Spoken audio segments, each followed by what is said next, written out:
অনুব্রত মণ্ডলের গ্রেপ্তার ও নারীদের নিরাপত্তার দাবিতে ভদ্রেশ্বরে বিজেপির বিক্ষোভ মিছিল, পুলিশের সঙ্গে ধস্তাধস্তি।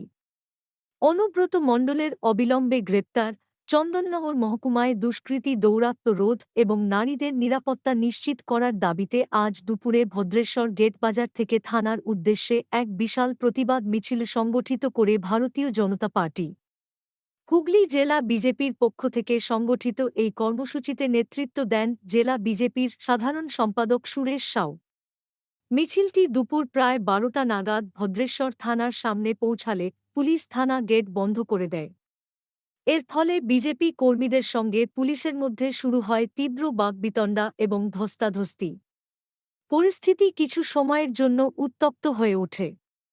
শেষমেশ পুলিশের কড়া নিরাপত্তার মধ্যেই সুরেশ সাউয়ের নেতৃত্বে বিজেপির 6 জনের এক প্রতিনিধি দল থানার আইসির কাছে স্মারকলিপি প্রদান করেন। বিজেপি নেতাদের অভিযোগ, প্রশাসনের একাংশ তৃণমূল ঘনিষ্ঠ দুষ্কৃতীদের আড়াল করছে, যার ফলে সাধারণ মানুষের নিরাপত্তা সংকটের মুখে। নারীদের উপর বাড়তে থাকা অপরাধ ও অনুব্রত মণ্ডলের মতো প্রভাবশালী নেতাদের গ্রেপ্তার না হওয়া ঘিরেই এই প্রতিবাদ কর্মসূচির ডাক দেওয়া হয়। পুলিশ সূত্রে জানা গিয়েছে, আইন শৃঙ্খলা রক্ষার্থে গেট বন্ধ করা হয়েছিল এবং ধস্তাধস্তি হলেও পরিস্থিতি দ্রুত নিয়ন্ত্রণে আনা হয়েছে। এদিনের প্রতিবাদে ভদ্রেশ্বর ও আশেপাশের বিভিন্ন এলাকা থেকে বিজেপি কর্মী সমর্থকেরা অংশ নেন। এই ঘটনার জেরে এলাকায় উত্তেজনা থাকলেও বর্তমানে পরিস্থিতি নিয়ন্ত্রণে রয়েছে বলে জানিয়েছে পুলিশ।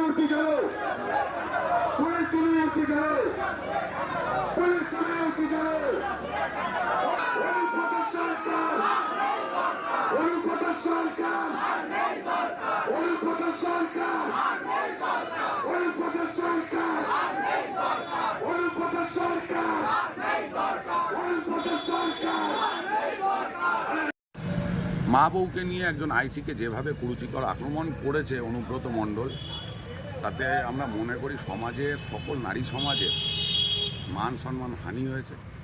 সমাজ দেখতে চায় এই অনুব্রত মণ্ডলকে পুলিশ যেন কোমরে দড়ি বেঁধে রাস্তায় হাঁটিয়ে থানায় নিয়ে যায়। সুতরাং সেই মর্মেই আজকে আমাদের ভদ্রেশ্বর থানায় স্মারকলিপি প্রদান ছিল। পুলিশ চেষ্টা করেছে আমরা যেন এই স্মারকলিপি দিতে না পারি তাদের হাতে তুলে, কিন্তু পরবর্তীকালে পুলিশকে বেগ পেতে হয় এবং আমরা আজকে আমাদের স্মারকলিপি আইসির কাছে প্রদান করেছি। মানুষের যে দাবি রয়েছে এই অনুব্রত মণ্ডলকে রাস্তা দিয়ে এরকম